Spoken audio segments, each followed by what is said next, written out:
Bonjour, peuple de France. Bonjour, peuple français.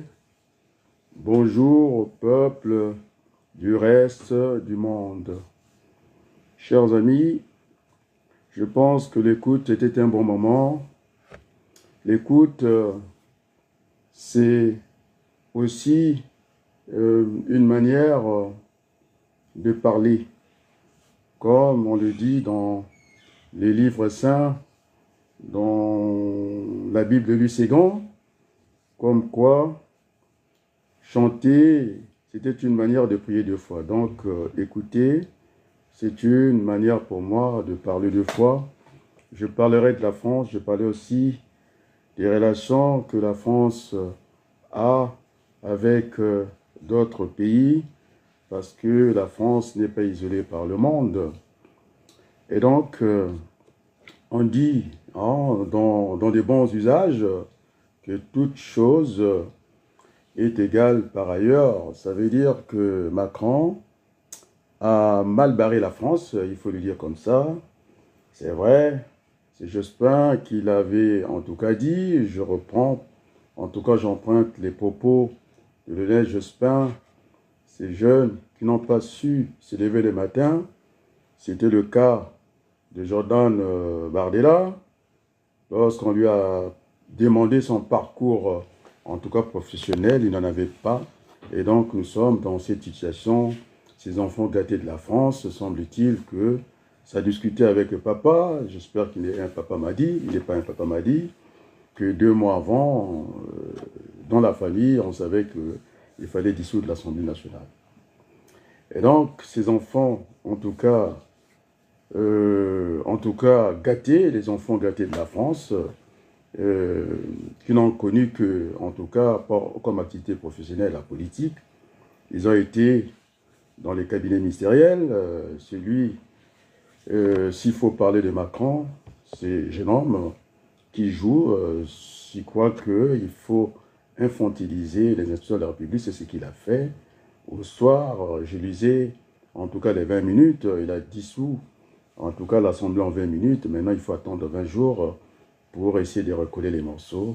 Mais je disais que toute chose égale par ailleurs, puisque cette information qui ne passe qu'en boucle, on répète les mêmes choses, on croit que c'est la vérité, et comme quoi tout le monde n'a que l'œil au niveau du gouvernement, en oubliant qu'il se passera quelque chose de très grave au niveau du perchoir, c'est-à-dire la présidence de l'Assemblée nationale.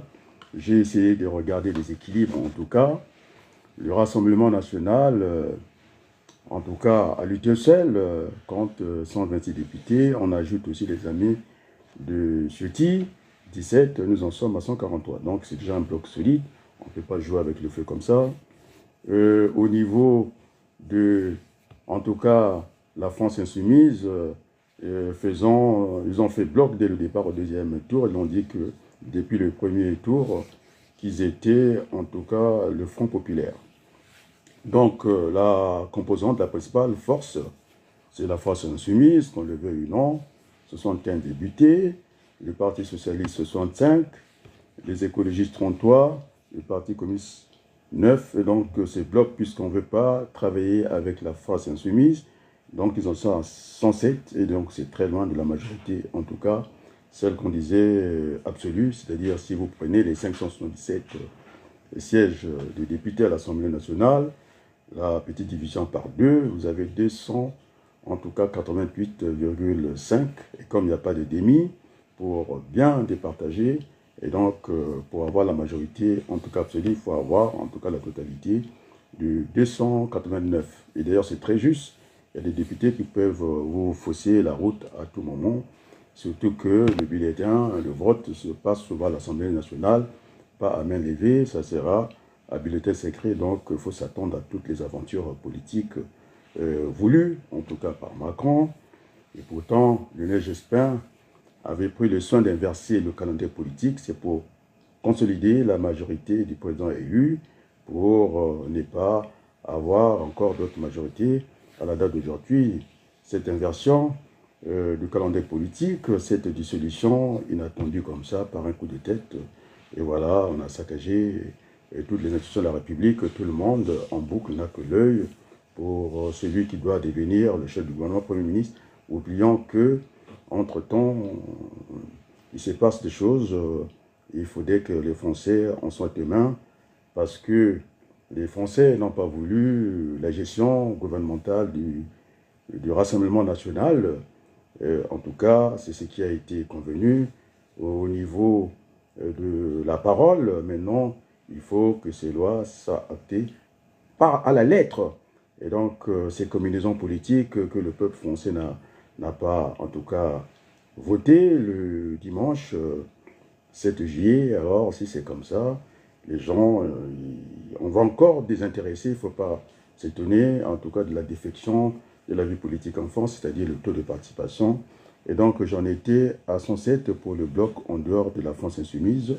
107 députés, vous ajoutez 75, nous en sommes à 182. Bon, je laisse les divers gauches, les dissidents, ils sont 11, donc on laisse ça. Maintenant, après, vous avez bloc Renaissance, parti principal, dont ce bloc, ils veulent former. 99 députés, si vous ajoutez en tout cas les Républicains, pardon, les divers gauches, UDI, 68 députés, vous ajoutez plus Horizon 26, le modem 133, on arrive facilement à 226. Et donc ça c'est le mélange, ils veulent travailler avec Macron, c'est ça, 226, on est toujours loin de la majorité, en tout cas absolue.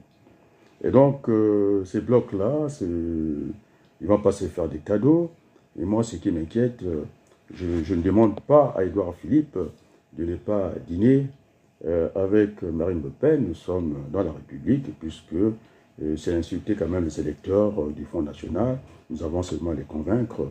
Alors, le vote au Parlement pour désigner en tout cas celui qui sera, en tout cas, le président de l'Assemblée nationale ou la présidente de l'Assemblée nationale, c'est un vote qui se passe à bulletin secret.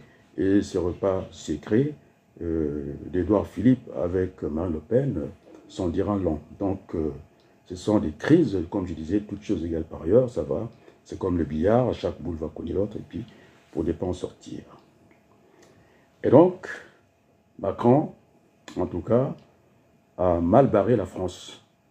Donc, un gros souci. Maintenant, la France n'a pas que ça, nous n'allons pas pleurer sur l'enfantillage, ce petit garçon, en tout cas né avec une cuillère d'or dans la bouche, qui s'amuse avec les institutions de la Ve République. Il a voulu ça, casser les partis politiques. C'est ce qu'il a fait au soir du 7 juillet. En tout cas, il faudrait qu'on respecte la parole du peuple français qui ont dit non. Ils ne voulaient pas que Bardella n'ait à gérer le gouvernement. Et donc, le deuxième tour, tout a été dit au niveau de l'esprit. Dans l'esprit, tout le monde le sait, il fallait faire barrage au Front National, c'est-à-dire le Rassemblement National, qui est un parti raciste, et que ceux qui parlaient du Nini, ceux qui ont plongé la France, bon, encore, j'étais gentil de dire que la droite voulait se mélanger avec les Macron à 226 votes. Ce n'est pas si sûr que ça. Et puis aussi, les divers gauches et puis les dissidents, chefs de file, je pense que c'est le député du Nord, Ruffin. Je pense que pour construire un groupe à l'Assemblée nationale, il faut avoir, Berthelot, minimum 15 députés. Et donc, à la date d'aujourd'hui, Ruffin n'aura pas de groupe à l'Assemblée nationale, il va végéter comme ça. Pour les écolos aussi, ils ne veulent pas laisser aussi l'hégémonie du Parti socialiste dans le bloc, ils veulent former son petit des centristes, mais on ajoute des communistes, sont dit non. Et donc, ce groupe, Ruffin appelle, en tout cas pas les socialistes, il appelle les écologistes, les partis communistes, plus eux, les dissidents, d'en faire un groupe. Alors, les écologistes, Berthelot n'ont pas besoin de l'appel de Ruffin pour avoir un groupe. Déjà, le minimum, c'est 15 députés. On est d'accord, non? Ils ont 3 députés, donc ils n'auront pas de ça. Peut-être que le Parti communiste, avec les dissidents de la France insoumise, oui, si on totalise 9 députés Parti communiste, plus 11 députés, ça fait 20, ils peuvent constituer ce groupe-là. Et donc, on va aller dans tous les sens. Il y en aura des groupes et des groupes qui vont se multiplier au niveau de l'Assemblée nationale. Voilà le bazar qu'on aura à gérer. Moi, je pense qu'on est rentré dans la théorie du chaos. Mais du chaos peut naître l'ordre. On est bien d'accord, non? Ceux qui ont fait les mathématiques, l'économie, sur la théorie du chaos va naître, en tout cas, de l'ordre. Alors, qui gouverne l'économie en France? Alors, M. Macron, il peut faire tout ce qu'il veut. Aujourd'hui, les entreprises travaillent. La France est un pays décentralisé, je dis bien. Et donc, je vais donner en appui, en référence. Hein. Moi, j'aime référencer les choses. Tu m'écoutes, Berthelou? Alors, ce n'est pas la première crise dans l'Union européenne. On a vécu en 2010. J'avais fait le déplacement du côté de Bruxelles. Alors, comme un pays démocratique, nous avons les élus locaux, hein, c'est-à-dire les maires, ce sont les élus de proximité. Nous avons les départements, nous avons les régions, et puis les européennes au niveau local. Et donc, on peut se passer tranquillement de la gesticulation, l'amusement, en tout cas, c'est de l'amusement, c'est l'enfantillage de Macron. Et ça, c'est tant pis pour lui. Et donc, je dis bien, la Belgique, hein, en 2010, moi j'y étais. Et donc, tu sais combien de temps ils ont fait? Pas de gouvernement. Ça a duré 195 jours. C'est-à-dire 6 mois et demi. Et donc, c'est pas Macron, il est le chef de l'État. Et les fonctionnaires ne sont pas des politiciens. Eh bien, leur fonction, c'est de fonctionner. Ils sont fonctionnaires, ils vont fonctionner. On est d'accord? On n'a pas besoin de Macron pour faire tourner la France. Il n'est pas, je dis bien, Macron n'est pas le chef des chefs d'entreprise. Il est le chef de l'État. Il va s'arranger avec son groupe, puisqu'ils ne veulent pas respecter les Français. Et donc, ça va aller dans tous les sens. Là, nous avons ces émissions en boucle. Hein. On ne parle que de la primature, le poste du Premier ministre, mais ce n'est pas réglé à l'Assemblée nationale. Et on va se réveiller les mains sur la tête. Le Front National a pris le perchoir, c'est-à-dire la présidente de l'Assemblée nationale. Et c'est très dangereux, avec ce repas secret, avec ce vote à bulletin secret. Alors, hein, tu comprends où je veux m'en aller? Alors, tout le monde a focus que sur le poste en tout cas, de maintenant de Premier ministre. Et donc, M. Édouard Philippe n'est pas sérieux. On a vu aussi Yael, qui est dans le même camp qu'elle. Au départ, c'était Nini, hein, ni l'extrême gauche, ni la gauche. Nous ne sommes pas l'extrême gauche, parce qu'il y a 4 composantes. Et certains qui sont classés par les politologues du centre gauche. Et puis, il y a la gauche et puis l'extrême gauche. De l'autre côté, on a voulu mélanger ça. Mais le message qu'on a donné au peuple français, il ne fallait pas que la France soit isolée au niveau de la scène internationale. Il fallait faire ce qu'ils ont appelé le Front républicain, qui n'est plus populaire. Ce que je disais, il fallait élargir ça au deuxième tour. Alors, le président, il a le pouvoir de dissolution. Le président peut nommer qui l'entend, et c'est dans ses prérogatives, ça rentre dans les lettres de la Constitution. Et donc, la personne, moi, je propose à la France, parce que jusqu'à présent, je ne me suis pas trompé dans mon analyse. L'analyse est fine, hein, sur des éléments, je dis, factuels. C'est vrai que nous avons besoin aussi des études d'opinion qu'on appelle les statistiques. C'est ce que je disais. En tout cas, Alfred Sauvy, l'un des meilleurs démographes provisionnistes dans l'économie, qui avait dit qu'il était aussi important que le provisioniste aussi ait aussi à fausser ses propres prévisions. C'est-à-dire, s'il prévoit la fin du monde, il vaut mieux que la fin du monde n'ait pas lieu. On est d'accord, non? Et donc, prévoir la prévision, si en prévision, il faut prévoir ce qui est prévu, il faut aussi être capable de prévoir l'imprévu, c'est-à-dire les aléas. Donc, on est dans les aléas, il va falloir les gérer. Donc, on est passé par cette relation binaire. Donc, je dis au peuple français, il faut laisser les politiques faire leur magouille, mais je pense que c'est une législature qui ne va pas durer 1 an. Et donc, j'ai donné la référence de la Belgique, qui est un pays européen. Le siège de l'Union européenne se trouve en tout cas à Bruxelles. Ils ont fait, en tout cas, je dis bien, 195 jours sans avoir de gouvernement. La majorité ne s'est dégagée pas. Et donc, la France est un pays décentralisé. Ne vous inquiétez pas, les ordures ménagères, ça regarde le maire, on est d'accord, non? Nous aurons à questionner le maire. Est-ce que Berthelot, quand tu vas à la boulangerie, il n'y a pas de baguettes là-bas? Alors, M. Macron, il est le chef de l'État, il n'est pas le chef des entrepreneurs. On est bien d'accord? Et donc, ça va tourner sans Macron, mais sauf que, à la prochaine occasion, eh ben, ceux qui ne respectent pas la parole, ils ne veulent pas mettre à la lettre l'application de cet engagement parce que c'est quand même un contrat avec le pays, le peuple. On est d'accord, non? Alors, quand on trahit ce genre de contrat, il faut s'attendre à la défection de la vie politique, c'est-à-dire le taux de participation va encore baisser. Enfin, il faudrait, le moment venu, qu'on puisse sanctionner ces menteurs de la politique. La politique n'a pas besoin de mensonges. Alors, je vais faire référence à ce binational qui est, en tout cas, Albert Camus, qui disait, à force de propager le mensonge, on s'installe dans une tyrannie. C'est ce qui arrive en France. Et donc, moi, je pense que pour respecter la parole du peuple français, le Rassemblement national ne doit pas gouverner la France. Et donc, maintenant, je parle du deuxième tour. Nous avons dit qu'il fallait faire barrage au Front National. Tout le monde a joué le jeu, que ce soit des Macron. Maintenant, ils veulent rentrer dans la politique politicienne. C'est ce qu'il ne faut pas faire. Et donc, il faut... Moi, je propose, pour quelqu'un de la situation qui peut relever les défis, je pense à Dominique de Villepin, qui n'aura pas du mal à travailler avec la gauche, il n'aura pas du mal à travailler avec la droite, de lui confier en tout cas les clés de Matignon, à défaut d'avoir un compromis, mais je pense qu'on est parti pour avoir des compromis sans compromission, et donc tout peut voler en éclats, et ça, la faute à qui? À Macron, parce qu'il a voulu inverser le calendrier politique, il n'a pas voulu prendre le temps de la décision en 20 minutes, après une échéance, sous en tout cas le dictat, sur injonction de Jordan Bardella, pour quelqu'un qui est président de la République avec le bouton nucléaire, ça ne fait pas sérieux. Donc je pense que j'en ai terminé. Vive la France, on est d'accord.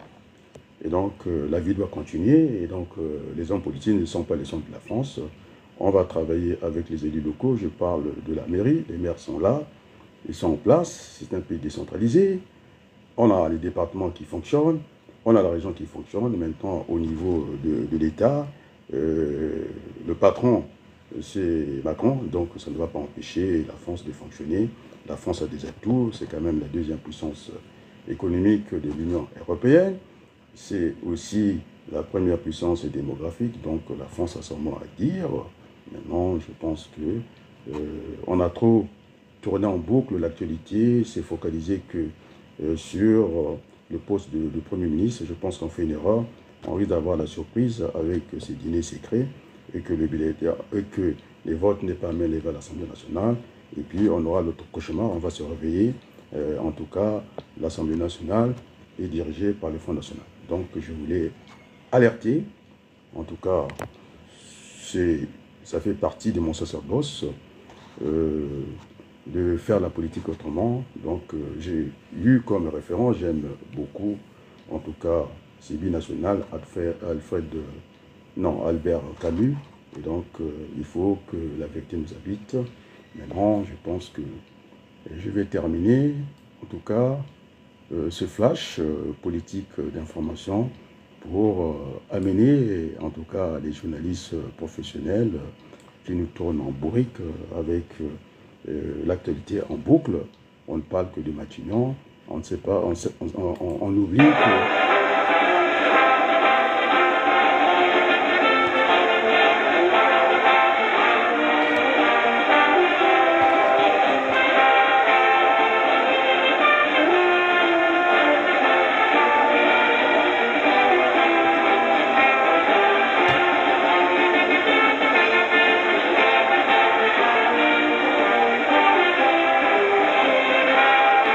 Merci beaucoup. Je pense que je termine, en tout cas, ce bulletin d'information politique. Maintenant, je pense que j'ai apporté ma contribution au lieu de tourner en rond comme ça, une presque un peu bornée et focalisée seulement sur Matignon, alors que la Cinquième République, il n'y a pas que le pouvoir, en tout cas exécutif, qui est concerné.